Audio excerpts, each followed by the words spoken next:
Good evening. आवाज आ रही है मेरी आपको? Yes sir. यस। चलिए, फिर आज की क्लास से पहले मैं पूछना चाह रहा हूं कि आपने पुराना कर लिया है या नहीं, रिवाइज किया अभी तक? Yes sir. हाँ जी, रिवाइज किया है नहीं किया है? सर थोड़ा सा किया है। थोड़ा सा तो कोई भी नहीं करता, या तो पूरा करता है या नहीं करता है। तो नहीं किया है डायरेक्ट। सर किया है, आधा किया है। तो इतना सारा तो मैंने कुछ कराया नहीं था, आधा किया है। 4-4 6-6 टर्म्स एक क्लास में मैं करा रहा हूँ, उसमें भी आधा किया है। 20 मिनट टोटल लगते हैं पढ़ने में। समझाने का काम 1 घंटे तक किया गया, फिर भी आप 20 मिनट का काम नहीं कर सकते हो। तो आप घर पे अभी भी बैठे हो, स्कूल बंद हो चुके हैं, अभी टाइम है पूरा, अभी कर लो। थ्योरेटिकल पार्ट है, हम थोड़ा सा टाइम देके समझा भी सकते हैं। तो इसलिए आगे का जो पार्ट है वो प्रैक्टिकल हो जाएगा तो जल्दी जल्दी हो जाएगा, मगर अभी प्रैक्टिकल से पहले थ्योरेटिकल पार्ट, क्योंकि 30% कोर्स, 30% क्वेश्चंस आपके थ्योरी से आते हैं पेपर में, तो उसको ध्यान में रखते हुए थ्योरी को लर्न करते रहो साथ साथ। ठीक है राहुल, समझ में आ गई बात? चलो, आज आपको, आपने पिछली क्लास में स्टॉक से रिलेटेड बात पढ़ी थी। स्टॉक जो होता है वो ओपनिंग और क्लोजिंग स्टॉक, दो तरह के स्टॉक होते हैं, ओपनिंग स्टॉक और क्लोजिंग स्टॉक। और जो स्टॉक हो सकता है वो रॉ मटेरियल का, फिनिश गुड्स का, या फिर वर्क इन प्रोग्रेस हो सकता है, ओपनिंग भी और क्लोजिंग भी। इसके बारे में हमने पढ़ लिया था। तो आज की टर्म स्टार्ट होती है ट्रेड रिसीवेबल से। आज की टर्म है ट्रेड रिसीवेबल। तो पहली टर्म है ट्रेड रिसीवेबल से बात करते हैं। ट्रेड रिसीवेबल क्या चीज है?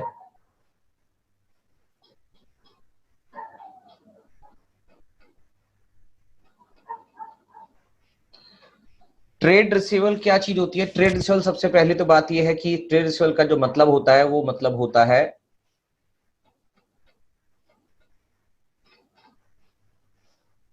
डेटर्स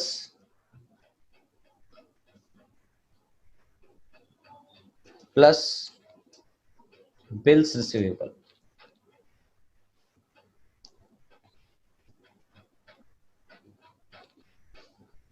डेटर्स प्लस रिसीवेबल को हम बोलते हैं, दोनों को मिला के बोला जाता है ट्रेड रिसीवेबल्स।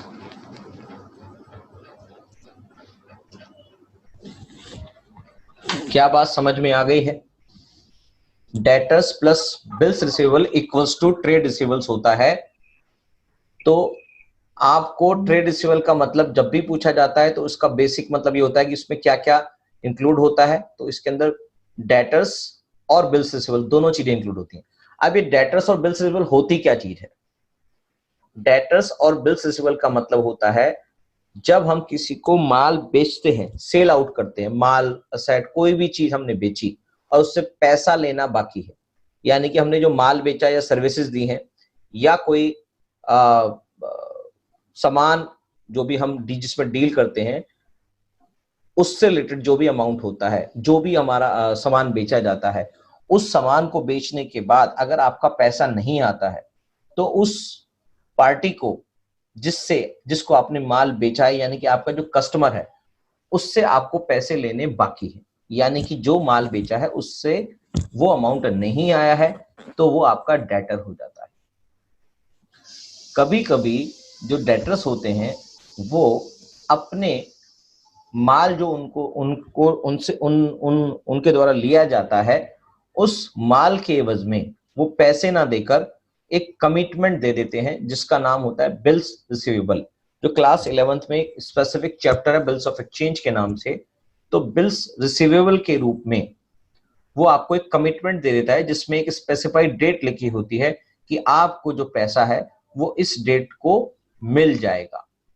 तो ये जो चीजें होती हैं दोनों आपके लिए ट्रेड रिसीवेबल का काम करती है। तो ट्रेड रिसीवेबल क्लियर है ये क्या चीज होती है? तो trade receivable equals to bills receivable plus debtors. अब इसको हम थ्योरेटिकल पढ़ देते हैं। Trade receivable is the amount receivable for sale of good and or services rendered in the ordinary course of business. Stating differently, it is the amount due from the customers of the enterprises. जो पैसा customer से due होता है उसी को हम trade receivable का नाम दे देते हैं. Trade receivables is the sum total of debtors and bills receivable, जो अभी अभी मैंने आपको बताया था. डेटर्स क्या चीज होती है? Debtors is a person or an entity who owes amount to the enterprise against credit sale of goods or services rendered. Debtor वो पर्सन या वो कंपनी, वो एंटिटी, वो फर्म होती है जिसको हम उधार पर माल या सर्विसेज देते हैं और वो हमारे पैसे जिससे लेने बाकी होते हैं. Goods when sold to a person on credit, that person is called a debtor. जिस भी पर्सन या एंटिटी को हम माल बेचते हैं वो हमारा डेटर कहलाता है, क्योंकि because he owes that some amount of enterprises, owes that much amount to the enterprises, यानी कि वो पैसा उससे लेना बाकी है. तो उस पर्सन को, उस ऑर्गेनाइजेशन को हम डेटर का नाम दे देते हैं. बिल्स रिसीवेबल क्या चीज होती है? बिल्स रिसीवेबल अभी मैंने आपको बताया, इट्स लाइक अ कमिटमेंट, जिसके बारे में डिटेल में आप बाद में पढ़ोगे. फिलहाल आपके लिए इसको यही समझना है, एक कमिटमेंट होती है, एक डॉक्यूमेंट होता है जिसके अंदर कमिटमेंट लिखी होती है कि आपके पैसे इतनी तारीख को मिल जाएंगे. तो bills receivable means a bills of exchange accepted by a debtor, यानी कि हमने माल जब बेचा था तो हमने एक बिल बना के उसको दिया था और बिल डेटर ने एक्सेप्ट करके दे दिया, यस, कि मैंने इसके एवज में माल लिया है और मैं आपको इसका पैसा चुकाऊंगा.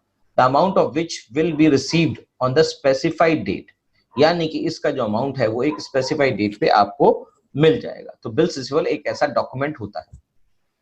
As per Schedule 3rd Companies Act 2013, trade receivables is defined as the trade receivables are the amount receivable by the enterprises against goods sold and services rendered in the normal course of business. यानी कि business के लिए जो माल बेचते हैं उसके against में जो पैसा आना बाकी होता है उसी को हम ट्रेड रिसीवेबल का नाम दे देते हैं, जो दो फॉर्म में हो सकता है, डेटर एंड बिल्स रिसीवेबल. इसके अगेंस्ट में दूसरा नाम है ट्रेड पेबल. ये जस्ट उसका अपोजिट होता है. ट्रेड पेबल मतलब ट्रेड रिसीवेबल का अपोजिट. ट्रेड रिसीवेबल्स हमारी एसेट्स होती हैं और ट्रेड पेबल हमारी लायबिलिटी होती है. ट्रेड पेबल हमारी लायबिलिटी होती है. तो ट्रेड पेबल वो अमाउंट होता है जब कोई हमें माल या सर्विसेज बेचता है, यानी हम उससे परचेज करते हैं और उसके अगेंस्ट में अभी पैसा हमने दिया नहीं है, तो हमारे लिए वो एक उधारी का काम करते हैं. हमें वो पैसा भी देना बाकी है. तो ट्रेड पेबल एक अमाउंट होता है जिसको हम टेक्निकल टर्म में बात करेंगे तो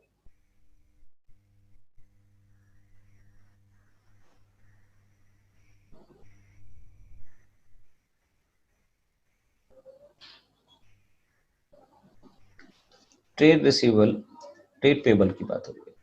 trade payable equals to creditors plus creditors plus bills payables. क्या मेरी बात समझ में आ गई?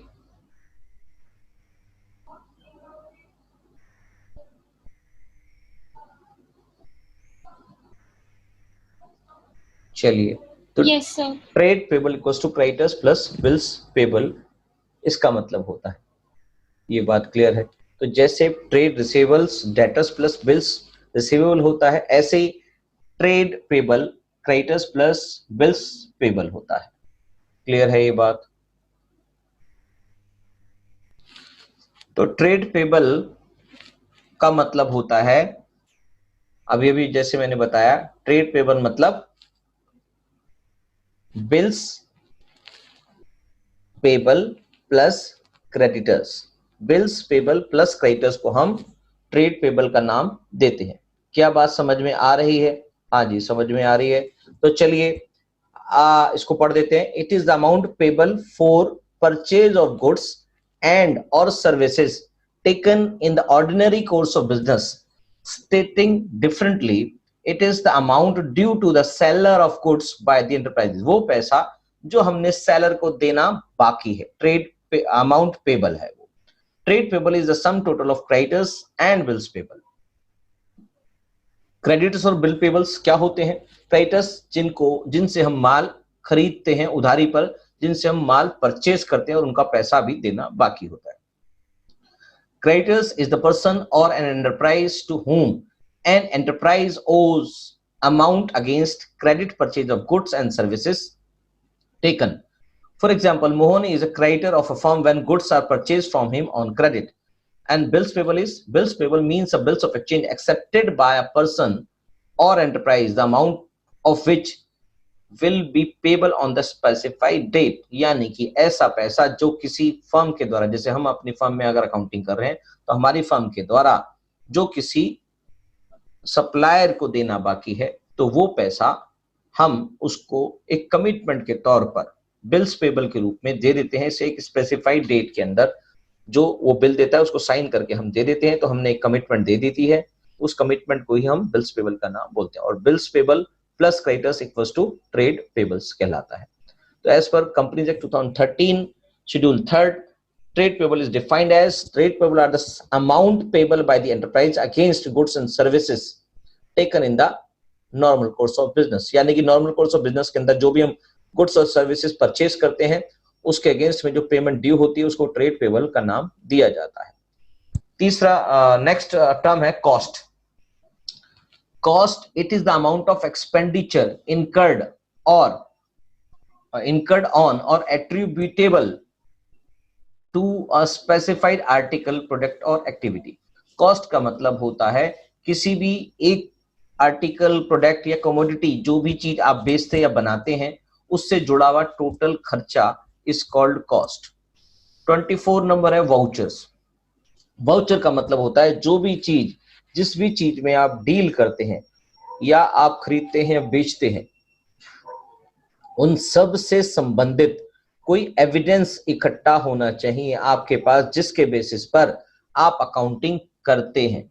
वाउचर का मतलब है एक ऐसा बिल, ऐसी रिसिप्ट, कोई नोट, इनवॉइस, कैश मेमो, कुछ भी जिसके अगेंस्ट में आपने वो ट्रांजेक्शन की है. तो चाहे वो खरीदी है चाहे वो बेची है, तो उसकी एक ऑथेंटिकेशन चीज होनी चाहिए, उसका एक एविडेंस होना चाहिए. तो वाउचर जो एक बिल के रूप में, एक बिल या इनवॉइस एक ही बात होती है, बिल नंबर, इनवॉइस नंबर, या आपको कैश के अगेंस्ट में आपने मान लिया है तो वो जो शॉपकीपर होगा, जो भी आपका सेलर होगा, वो आपको कैश मेमो के तौर पे वाउचर बना के देगा. डेबिट क्रेडिट वाउचर भी हो सकते हैं. बहुत सारी चीजें होती हैं जो वाउचर के रूप में काम करती हैं. इसके लिए आपके पास एक चैप्टर है जिसका नाम है सोर्स डॉक्यूमेंट्स.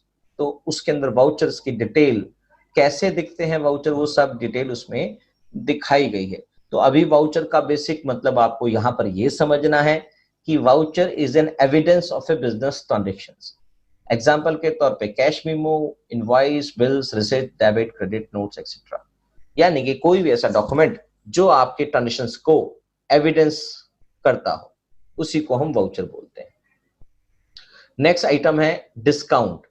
डिस्काउंट नॉर्मली भाषा में आपको पता है कि क्या होता है. जब आपका कोई सामान खरीदने जाते हैं तो आपको उसमें कुछ छूट मिलती है, तो उसको हम डिस्काउंट का नाम दे देते हैं. तो जो भी उस छूट से आपका जो प्राइस होता है वो रिड्यूस हो जाता है, गिर जाता है, कम हो जाता है, तो उससे आपको बेनिफिट हो जाता है, तो उसको डिस्काउंट बोला जाता है. और डिस्काउंट दो तरह के होते हैं. ट्रेड डिस्काउंट, दो तरह के डिस्काउंट होते हैं, एक ट्रेड डिस्काउंट और एक कैश डिस्काउंट. इसको समझते हैं क्या चीज होती है. ये दोनों टर्म इंपॉर्टेंट हैं, आपको बहुत ज्यादा काम आने वाली हैं और आपको पेपर में भी इससे जुड़ी हुई चीजें पढ़नी पड़ेंगी. तो बहुत सारी चीजें समझ में आएंगी कि क्या चीज लिखी है. तो पहले अभी बात कर रहे हैं डिस्काउंट क्या चीज होती है. It is the reduction in the price of goods or from the amount to be paid to a customer by the enterprise. Discount allowed may be trade discount or cash discount. तो discount से हमारा price कम हो जाता है और जो discount होता है उसको दो तरह से वो पढ़ते हैं उसको हम trade discount or cash discount. सबसे इंपॉर्टेंट बात है कि ट्रेड डिस्काउंट, यहां पर समझ लो ट्रेड डिस्काउंट की हम ट्रेड डिस्काउंट इससे रिलेटेड जो है ट्रेड डिस्काउंट की हम अकाउंटिंग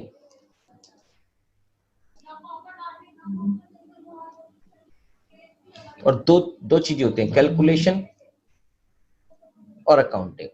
तो ट्रेड डिस्काउंट की हम अकाउंटिंग नहीं करते, मगर ट्रेड डिस्काउंट की हम कैलकुलेशन करते हैं। तो करते हैं, अकाउंटिंग और कैलकुलेशन में अंतर क्या होता है मैं बता देता हूं। फॉर एग्जांपल कि आप बाजार में गए और वहां पर किसी भी कमोडिटी, जो मान लीजिए आप शर्ट लेने गए और शर्ट के ऊपर जो एमआरपी लिखा है वो लिखा है 1000 रुपीज, और आपको जो शॉपकीपर कहता है कि मैं आपको इस पर 40% डिस्काउंट दूंगा। तो ये जो अमाउंट है, क्या आप बाजार में कहोगे कि आप ये लिख के होगे मैंने 1000 रुपए का सामान लिया था, 40 रुपए का 400 रुपए का डिस्काउंट मिल गया? आपके लिए तो सीधा सीधा अमाउंट है कि आप जो शर्ट है वो 600 रुपए की लेके आए हैं। तो ये चीज समझिए कि यहां पर हम बिजनेस की बात करें तो बिजनेस के लिए सबसे पहले मैं बात कर रहा हूं ट्रेड डिस्काउंट की। ट्रेड डिस्काउंट, तो बिजनेस के अंदर ट्रेड डिस्काउंट तब मिल जाता है जब आप बल्क डील करते हैं। अब ये बल्क डील का क्या मतलब होता है? बल्क डील का मतलब होता है ट्रेड डिस्काउंट आप तब करते हैं जब आपको बल्क डील मिलती है।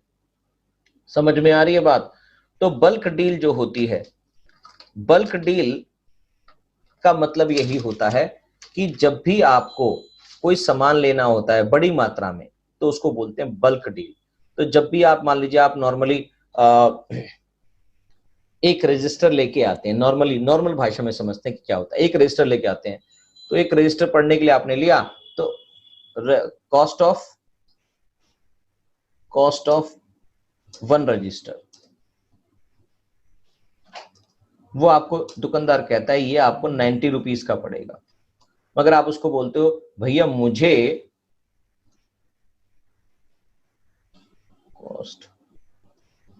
तो इसमें से 10 रजिस्टर चाहिए, तो इसकी कॉस्ट कितनी बन जानी चाहिए आपके लिए? 900 रुपए की। मगर क्या आपको लगेगा कि आप 900 की ही लाओगे? क्योंकि आपने तो एक रजिस्टर 90 का दिया था उसने, मगर आप 10 रजिस्टर लोगे तो क्या सोचोगे दिमाग में कुछ आता है कि आप उससे डिस्काउंट की बात करोगे कि भैया 10 रजिस्टर ले रहे हैं तो मुझे आप इसमें कम करके दे दो। तो कहेगा भैया ठीक है, आप 10 रजिस्टर ले रहे हो तो मैं आपको 20% का डिस्काउंट दे देता हूं। किस लिए दे रहा हूं? इसलिए दे रहा हूं क्योंकि आप ज्यादा मात्रा में खरीद रहे हैं, ज्यादा क्वांटिटी में खरीद रहे हैं, तो ये क्या होगी? बल्क डील हो गई। तो 20% क्या चीज है? ट्रेड डिस्काउंट है।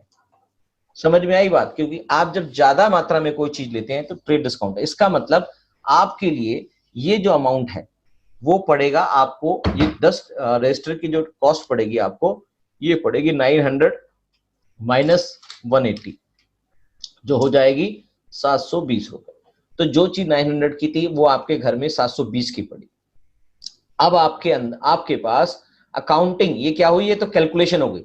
मगर जब आप अकाउंटिंग करेंगे तो बजाय आप अपनी बुक्स में 720 रुपए का रिकॉर्ड रखेंगे, 180 रुपए का कोई रिकॉर्ड नहीं रखेंगे। समझ में आ गई बात?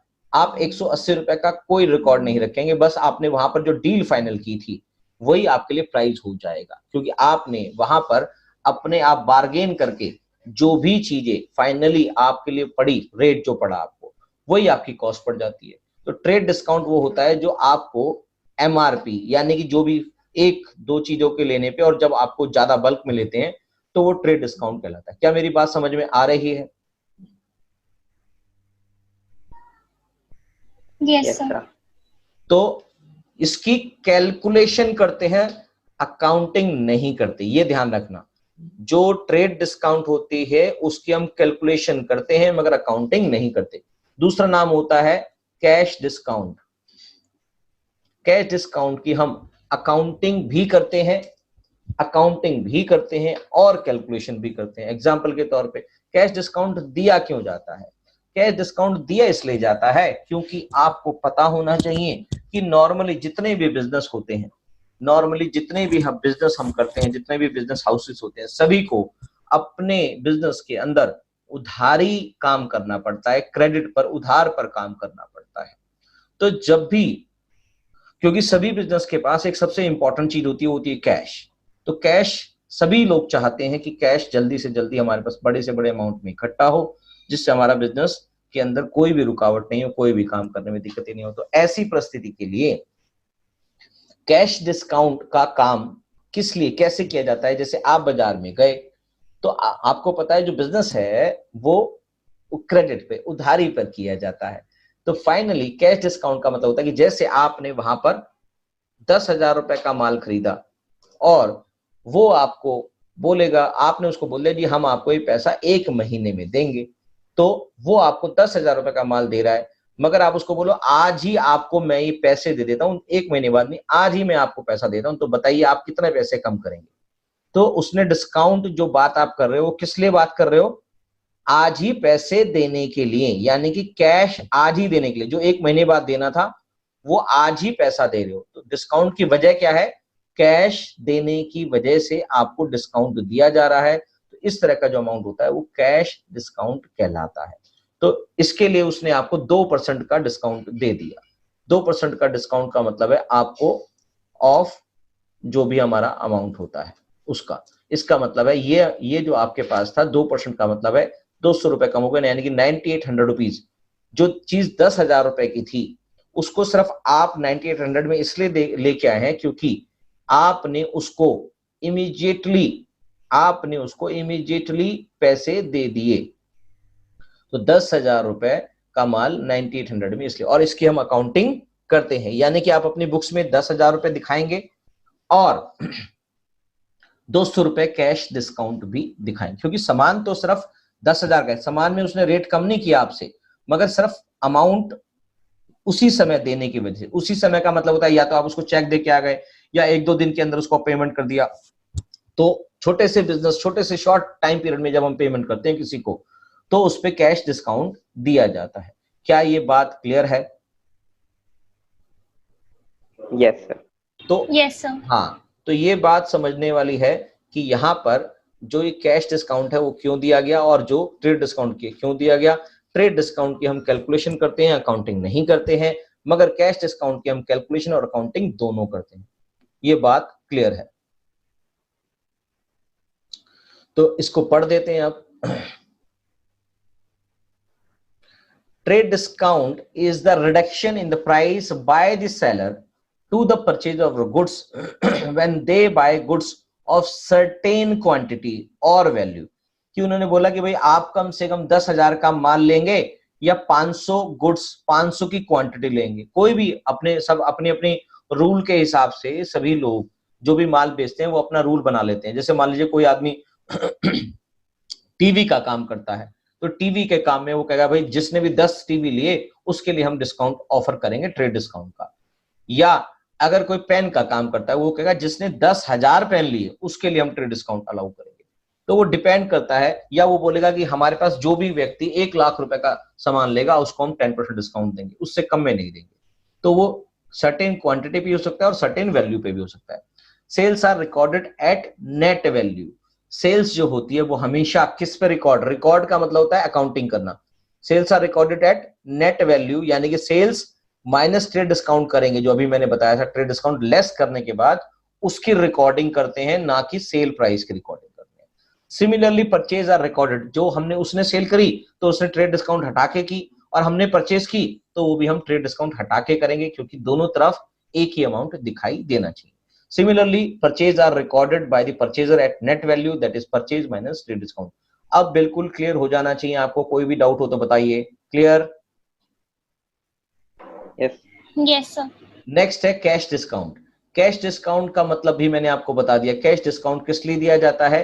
क्योंकि कैश डिस्काउंट इसलिए दिया जाता है क्योंकि आपके पास आपने जो पेमेंट है वो जल्दी से जल्दी कर दिया, इसलिए वो जो सेलर है आपको कैश डिस्काउंट देता है, मगर उसका जो रिकॉर्डिंग होती है वो मतलब वो उसकी सेल प्राइस पे ही होती है, उसमें कैश डिस्काउंट नहीं हटाया जाता, दोनों पार्टीज, चाहे सेलर चाहे दोनों के लिए। तो cash discount is the discount allowed for timely payment of due amount, यानी कि टाइमली पेमेंट कर दिया, उसने बोला कि हमें 3 दिन में पैसा चाहिए, आज ही पैसा चाहिए, दो मतलब कोई भी आपने जल्दी से जल्दी पेमेंट लेगा तो ही कैश डिस्काउंट देगा, ये नहीं कहेगा कि भाई 3 महीने बाद आप पेमेंट दे दो, तो फिर कैश डिस्काउंट नहीं मिलता। For timely payment of due amount it is an expense for the party allowing the discount, जिसने डिस्काउंट अलाउ किया है उसके लिए खर्चा है ये, and income for the party receiving the discount, और जिसने रिसीव किया है डिस्काउंट उसके लिए ये income. It is recorded in the books of account of both the parties, यानी कि ये जो डिस्काउंट है इसकी रिकॉर्डिंग हम दोनों तरफ के, सेलर और बायर दोनों के खाते में करते हैं। क्या बात क्लियर हो गई है? Yes sir. तो ये जो सारी Yes, अभी sir. तक जो सारी अभी आपने टर्म्स पढ़ी, आपके सिलेबस के हिसाब से ये टर्म्स लिखने के लिए आ सकती हैं, यानी कि सिलेबस में ये सारी टर्म्स हैं जिसको डिफाइन किया जाना, आपको लर्न करना पड़ेगा, आपको लिखने के लिए आ सकती हैं। मगर इसके अलावा बहुत सारी और टर्म्स होती हैं जो आपकी अकाउंटिंग में यूज होती है, ये भी आ सकती हैं, क्योंकि 11th क्लास है, सब स्कूल के लेवल पे चलता है, ये भी टर्म्स आपको लिखने के लिए आ सकती हैं जो अब मैं पढ़ाने जा रहा हूं। मगर ये सारी टर्म्स आपके अकाउंटिंग को काफी आसान कर देंगे समझने के लिए, क्योंकि जो अकाउंटिंग एक टेक्निकल चीजें होती हैं और अकाउंटिंग की कुछ टेक्निकल लैंग्वेज होती है, अगर आप उसको नहीं समझेंगे तो आपको अकाउंट्स भी समझ नहीं आएगा। अब एक वर्ड है जो इंपॉर्टेंट है, जो आपको थ्रू आउट बुक चलेगा, उसका नाम है बैड डेट्स। डेट्स का मतलब होता है जिससे आपने पैसे लेने हैं, उतना अमाउंट जो आपने लेना है उसको डेट बोलते हैं। पर बैड डेट का मतलब होता है जो पैसा मर गया, बैड हो गया, खत्म हो गया, नहीं आ पा रहा है, उसको हम बैड डेट्स बोल देते हैं।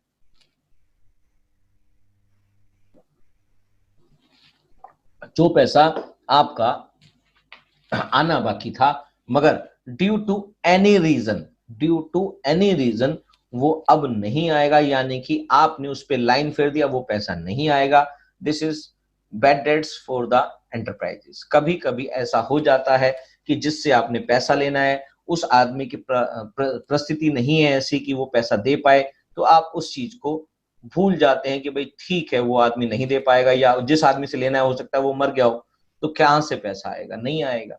तो ऐसे पैसे को हम अपनी बुक्स में सारे दिन डेटर के रूप में तो नहीं दिखा सकते। जब 1 2 3 साल तक पैसा नहीं आता तो हम ज्यादा से ज्यादा उसको 2 3 साल तक इंतजार करते हैं, जब नहीं आ पाता है, किसी वजह से भी नहीं आया, हमारी बुक्स में उसका नाम बैड डेट्स कहला जाता है। तो bad debts is the amount owed, bad debts is the amount owed to the business that is written off because it has irrecoverable, it is a loss for the business and is thus debited to profit and loss account। और इस तरह का जो bad debts होता है वो इरिकवेबल होता है और इसका बिजनेस के अंदर लॉस की तरह ट्रीटमेंट किया जाता है, और जो लॉस होता है वो प्रॉफिट एंड लॉस अकाउंट में हमेशा डेबिट होता है। ये डेबिट क्यों होता है, कैसे होता है, ये सब बातें आपको धीरे धीरे समझ में आएंगी, क्योंकि अभी तक आपने डेबिट और क्रेडिट को प्रैक्टिकली बिल्कुल भी नहीं समझा है, थियोरिटिकल भी सब समझा नहीं है। तो दोनों चीजें समझेंगे, थ्योरी और प्रैक्टिकल, तब आपको डेबिट और क्रेडिट समझ में आएगा। कि P&L अकाउंट की बात कर रहे हो सर, ये तो हमें कुछ पता ही नहीं है, फिर भी हम बात कर रहे हैं क्योंकि सिर्फ आप टर्म्स को समझ रहे हैं। तो बस ये समझ लो bad debts is a loss and it is a loss for the firm, बस। क्योंकि लॉस कहाँ जाता है, P&L अकाउंट में जाता है, वो बाद में समझेंगे। अब एक और चीज आती है बैलेंस शीट, जिसके बारे में आपने थोड़ा सा अकाउंटिंग इक्वेशन में मैंने पढ़ा दिया था। तो बैलेंस शीट का मतलब वही होता है asset equals to capital plus liability. Balance sheet यही चीज होती है, क्या होती है जी, asset equals to capital plus liability.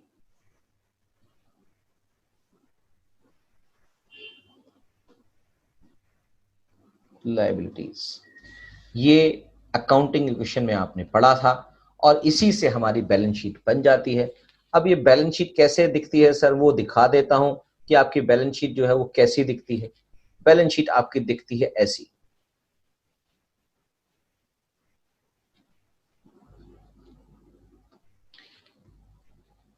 ऐसी आपकी बैलेंस शीट दिखती है। बैलेंस शीट में ये लेफ्ट साइड जो दिखाई दे रहा है इसको हम बोलते हैं कैपिटल एंड लाइबिलिटीज, और इस साइड आपको दिखाई देता है असेट।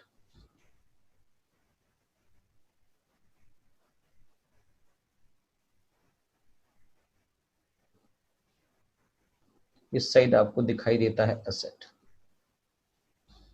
राइट। तो कैपिटल प्लस लायबिलिटी और इधर असेट दिखाई देता है। तो यही जो चीज होती है ये बैलेंस शीट, यानी कि ये बैलेंस शीट, ये फॉर्मेट क्या है, ये देखो, ये लिखा है ना, ऊपर भी लिखा ही है बैलेंस शीट। बैलेंस शीट का फॉर्मेट है, यहां पर कैपिटल एंड लायबिलिटी इन सब का टोटल यहां आ जाएगा और असेट का टोटल यहां आ जाएगा, और ये जो टोटल है वो हमेशा इक्वल होना चाहिए, यानी कि जो टोटल यहां आएगा वो ही टोटल यहां आएगा। दोनों साइड का टोटल इक्वल होना चाहिए।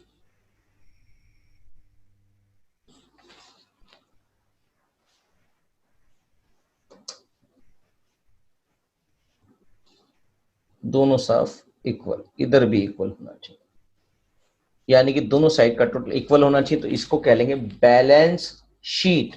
तो बैलेंस शीट जो होता है उसका मतलब होता है कि हम अपनी बुक्स में जो भी चीज दिखा रहे हैं, जो भी चीज एट ए पर्टिकुलर डेट है, उसी चीज की, यानी कि हमारी टोटल फाइनेंशियल पोजीशन, जितनी भी चीजें हमारे पास हैं असेट के रूप में, कैपिटल के रूप में या लायबिलिटी के रूप में, वो एक पर्टिकुलर डेट पे, जनरली हम balance sheet at the end of the year यानी कि 31 मार्च को बनाते हैं। तो इस दिन हमारा फाइनेंशियल स्टेटस, हमारी फाइनेंशियल पोजीशन क्या है, हमारे पास कितने के असेट्स हैं, असेट मतलब हमारे पास कितने की मशीन है, कितने की बिल्डिंग है, कितने की डेटर्स हैं, कितने का कैश है, कितना बैंक बैलेंस है, ये सारी चीजें असेट साइड में दिखाई देंगी।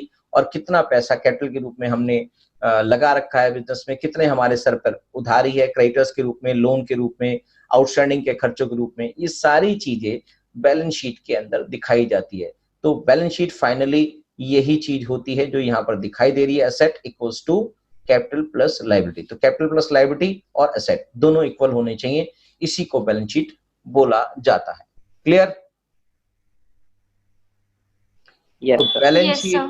Balance sheet it is the statement of financial position of an individual और enterprises at a given date which exhibits its asset, liabilities, capital, reserves and other accounts balances at their respective book value। उनकी आज की book के अंदर जो value है उसके अंदर उसको दिखाया जाता है। जो करंट वैल्यूएशन बुक्स के अंदर दिखाई दे रही है उसको बुक वैल्यू बोलते हैं। तो उसके बाद बुक वैल्यू की बात भी आ गई है। Book value this is the amount at which an item appears in the books of account और फाइनेंशियल स्टेटमेंट। वो अमाउंट जिस पे एक आइटम जो होती है, जो हमारी असेट्स या लायबिलिटी या कोई भी कैपिटल जो हमारी बुक्स में दिखाई दे रही है, हमारी किताबों में जो दिखाई दे रही है, बुक्स ऑफ अकाउंट्स में जो दिखाई दे रही है या हमारी फाइनेंशियल स्टेटमेंट में दिखाई दे रही है यानी कि बैलेंस शीट में दिखाई दे रही है, उसको हम उस आइटम की बुक वैल्यू बोला जाता है। यानी कि अगर आपकी कंपनी के अंदर आपकी बिल्डिंग 5 लाख रुपए की दिखाई दे रही है तो मतलब उसकी मार्केट वैल्यू क्या है उससे हमें कोई लेना देना नहीं है, मगर आपने जिस रेट पे उसको खरीदा था और साल दर साल उस पे जो डेप्रिसिएशन लग रहा है उसके बाद उसकी बुक के अंदर वैल्यू कितनी है, यानी कि रिकॉर्डेड अमाउंट कितना है। 5 लाख की वैल्यू डेप्रिसिएशन घट कर अगर 3 लाख रुपए रह गया है तो आपकी बिल्डिंग की वैल्यू 3 लाख रुपए ही बुक वैल्यू कहलाती है।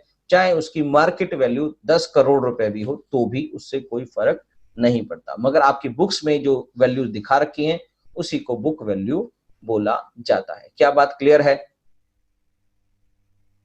Yes, sir. नेक्स्ट Yes, है sir. Books of accounts. Books of accounts का मतलब होता है जिन अकाउंट्स में, जिन बुक्स में आप अपने अकाउंट्स रखते हैं उसको बुक्स ऑफ अकाउंट्स बोला जाता है। तो बुक्स ऑफ अकाउंट्स रिकॉर्ड रखने के लिए आपके पास बहुत सारी चीजें होती हैं, जैसे कैश बुक है, बैंक बुक है, जर्नल है, लेजर है, ये सारी आपकी बुक्स ऑफ अकाउंट्स कहलाती है।